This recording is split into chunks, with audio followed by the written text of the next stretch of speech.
अगर आप सीख रहे हैं पावर बीआई और सीखना चाहते हैं उसे हिंदी में, तो ये चैनल है आपके लिए।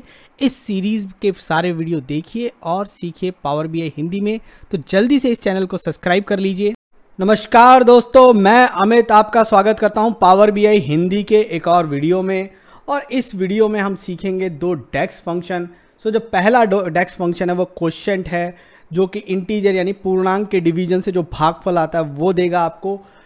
इसमें क्या होता है, दो पैरामीटर देते हैं, न्यूमरेटर जो ऊपर का हिस्सा है और जो नीचे का है। जब डिवीजन करते हैं तो ऊपर एक पूर्णांक होगा, नीचे एक पूर्णांक होगा। वो दोनों को जब आप दोगे न्यूमरेटर और डिनोमिनेटर में, तो वो जो न्यूमरेटर और डिनोमिनेटर जो में जो इंटीजर डिवीजन जो पूर्णांक डिवीजन है उसके हिसाब से जो ये आपको जो है क्वोशिएंट पार्ट या जी भागफल आपको दे देगा। ठीक है, तो ये है आपका क्वोशिएंट। दूसरा आपका होता है मॉड। मॉड फंक्शन क्या करता है, अब जब भागफल दिया है तो कुछ रिमाइंडर भी बचेगा, कुछ शेष बचेगा अगर पूर्ण डिवाइड नहीं होता है तो अगर वो पूरी तरीके से डिवाइड नहीं हुआ या पूरी तरीके से भाग नहीं हो पाया तो कुछ शेष बचेगा। और जब वो शेष बचेगा, वो जो रिमाइंडर होगा वो मॉड से हमें पता चल सकता है। तो इंटीजर डिवीजन करेंगे और इंटीजर डिवीजन करके देखेंगे क्या बचा है, और जो भी बचा है उसको मॉड से पता कर सकते हैं। ठीक है, तो चलिए पावर बीआई पे चलते हैं और टेस्ट करते हैं इसको। ठीक है, तो कुछ नंबर ले लेते हैं पहले। तो टेस्ट करने के लिए तो क्विकली एक टेबल बना लेते हैं। तो एक न्यू टेबल बना लेते हैं। इसमें एक काम करते हैं, जनरेट कर लेते हैं number 1 to 100 with the gap of 1, generate series से। ठीक है, जनरेट सीरीज लगाया, 1 to 100 तक के नंबर जनरेट करें। अब फटाफट इनको डिवाइड करके टेस्ट कर लेते हैं। सबसे पहले चलिए 2 से डिवाइड करके देखते हैं। ठीक है, सो क्या है, क्वोशिएंट हमें चाहिए, क्वोशिएंट। ठीक है, सो क्वोशिएंट बाई 2।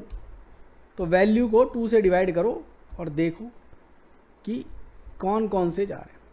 तो 1 के लिए तो 0 आ जाएगा, 2 के लिए क्या आएगा, 2 और 3 के लिए 1 1, क्योंकि इनमें इंटीजर डिवीजन हो रहा है। तो 2 में तो कुछ बचता नहीं है, 3 में 1 बचता है रिमाइंडर, बट दोनों एक ही बार डिवाइड हो सकते हैं। 4 में 2 है, 5 में 2 है, इस तरीके से। तो ये हमें क्वोशिएंट मिल गया 2 के साथ। ठीक है, तो अब रिमाइंडर क्या है, चलो वो भी सीख लेते हैं कि रिमाइंडर क्या बचेगा इसमें। तो आर कर लेते हैं, आर फॉर रिमाइंडर। सो उसको मॉड से फंक्शन है, जो मॉड फंक्शन से हमें पता चल जाएगा। तो मॉड फंक्शन लिया हमने, वैल्यू को डाला और हमने कहा भैया 2 का ही हमें बता दो।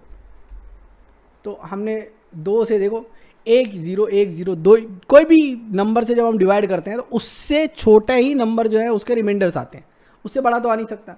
तो 1 0 1 0 1 0 आ रहे हैं। अब इनको दोनों को 3 कर देते हैं। ठीक है,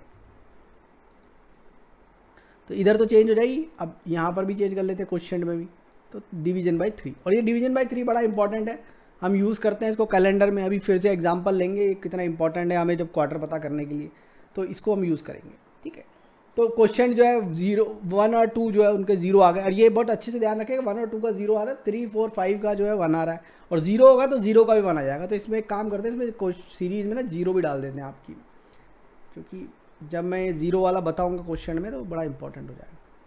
तो देखो 0 1 2 के लिए 0 आ गया, इनके लिए देखो तीनों में रिमाइंडर आ रहा है, खुद 3 पे रिमाइंडर नहीं आएगा, फिर से ऐसा चलता रहेगा। इस तरीके से ये क्वोशिएंट और रिमाइंडर जो है वो यूज़ होते हैं। ठीक है, अब क्वोशिएंट के अगर नीचे 0 दे दिया तो क्या होगा ये भी देख लेते हैं। ठीक है, एरर दे देगा, यू कांट डिवाइड बाई 0। ठीक है, तो 0 से नहीं हो सकता डिवाइड। 2.2 दे दें, क्या होगा।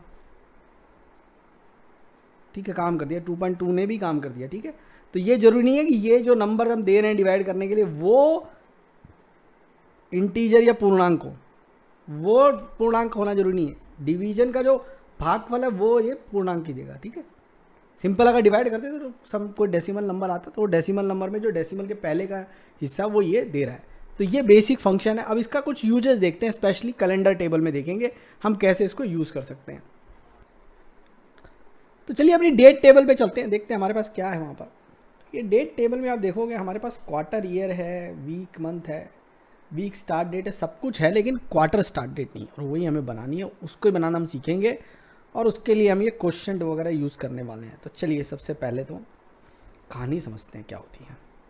तो सबसे पहले एक काम करते हैं, मैं यहाँ पर एक नंबर निकालता हूँ, उस नंबर से हम प्ले अराउंड करेंगे।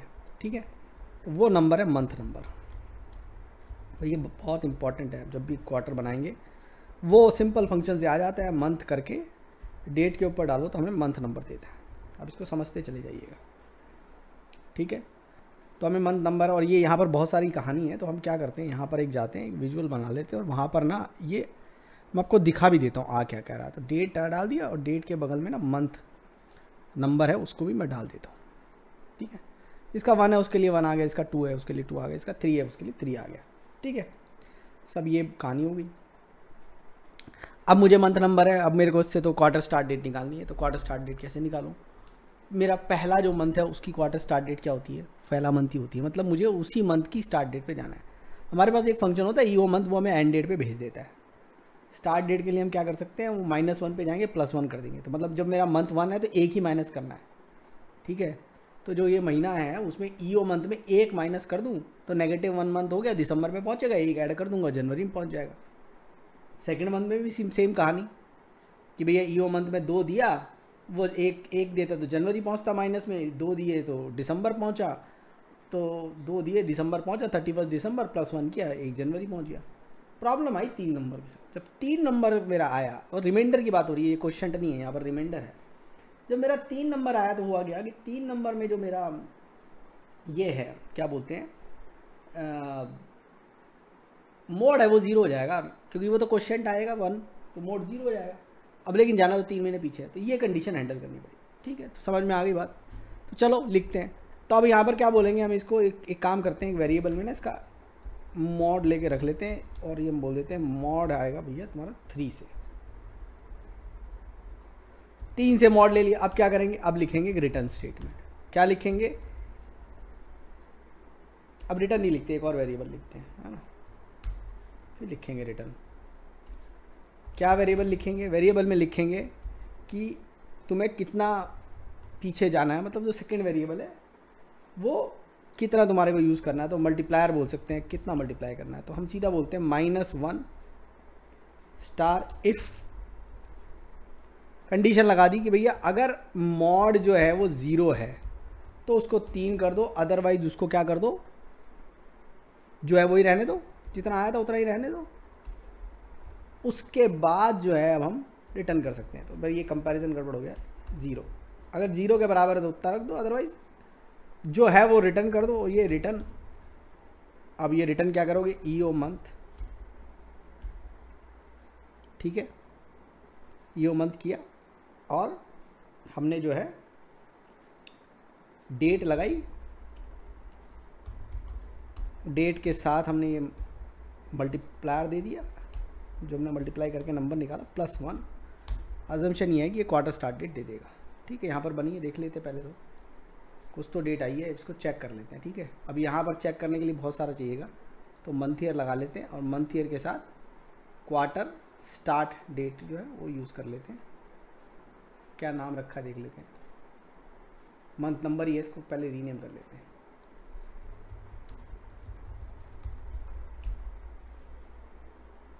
अच्छा वहाँ आ भी गई थी, इसको यहाँ से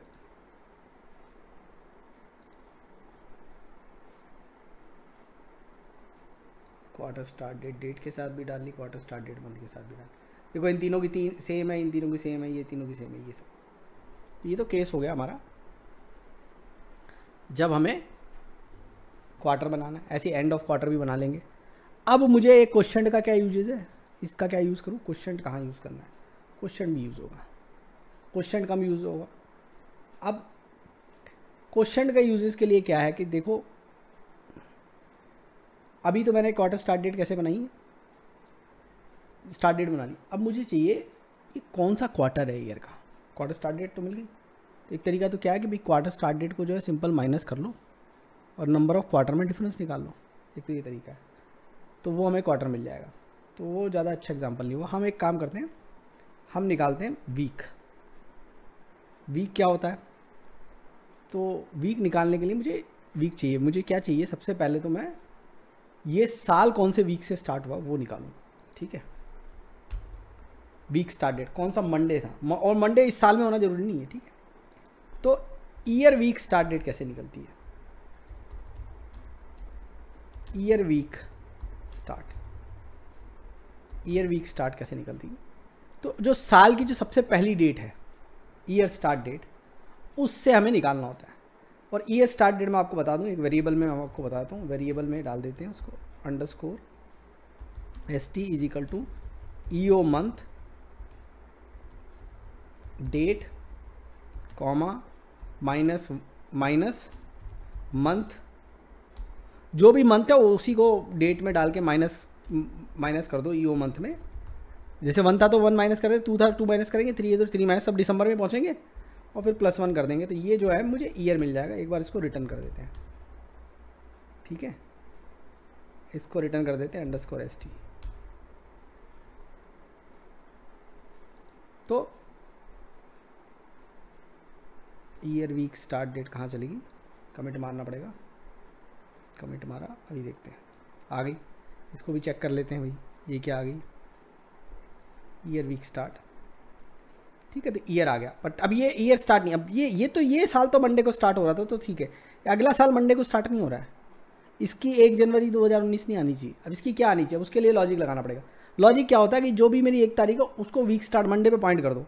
मंडे जाने के लिए क्या होता है, मंडे जाने के लिए बहुत सिंपल लॉजिक होता है, डेट लो उसमें से माइनस कर दो वीकडे को, ठीक है, वीकडे किसका, ST का वीकडे माइनस कर दिया 2 नंबर वाला, और उसमें 1 प्लस कर दो, क्योंकि 1 माइनस करोगे संडे पहुंच जाएगा। लेकिन ये मत करना 1 नंबर मंडे के लिए माइनस करो, वो वाला काम मत करना, क्योंकि वो फिर सैटरडे संडे पे जो उसका नंबर अलग हो जाता है तो फिर वो लॉजिक में गड़बड़ कर देगा।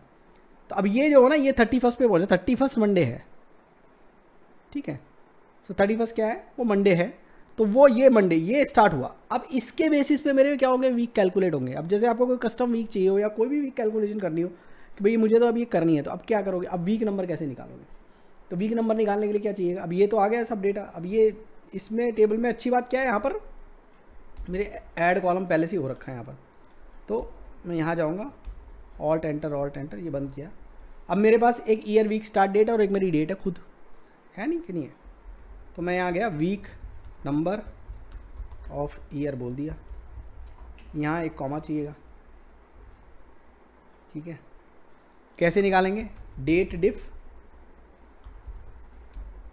कहाँ से स्टार्ट कौन सा है, week, year week start date, फिर खुद डेट माइनस होगी उसमें से और डे।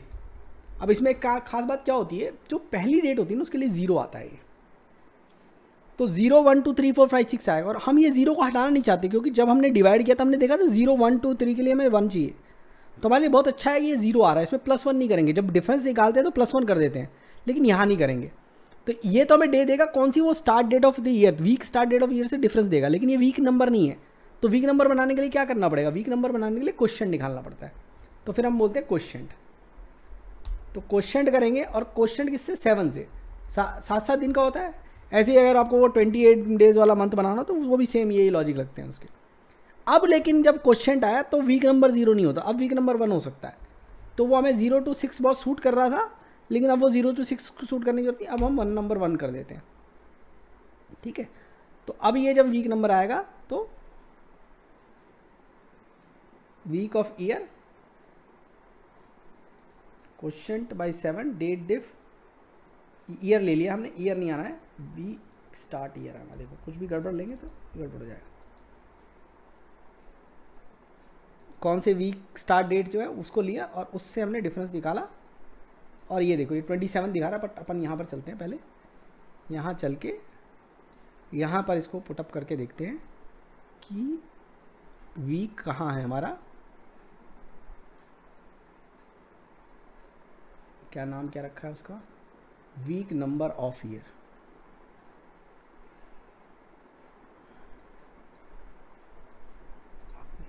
तो देखो ये तो सबसे कहानी चल रही, देखो 53 51 फर्स्ट डेट को सीधा नया वीक स्टार्ट, 53rd वीक में जितने भी दिन थे दिए, बाकी सब इधर नया स्टार्ट, 31 एक ही दिन आया, ओके, एक ही दिन हुआ 53rd में, बाकी सब ये इधर हर वीक में स्टार्ट हो रहा है, और इस तरीके से आपके वीक नंबर सही से कैलकुलेट हो रहे हैं।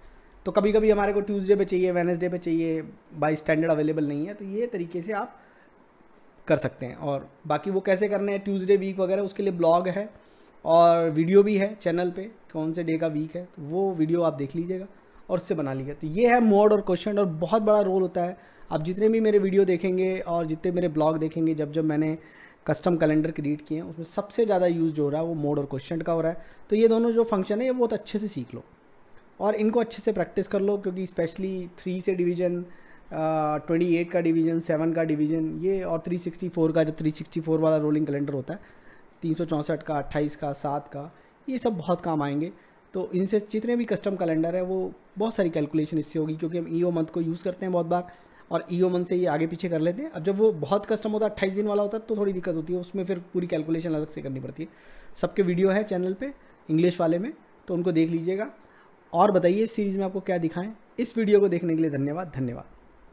Keep watching, keep asking questions in comments, subscribe to my channel and press the bell icon so that you can get notification for new videos. Thank you.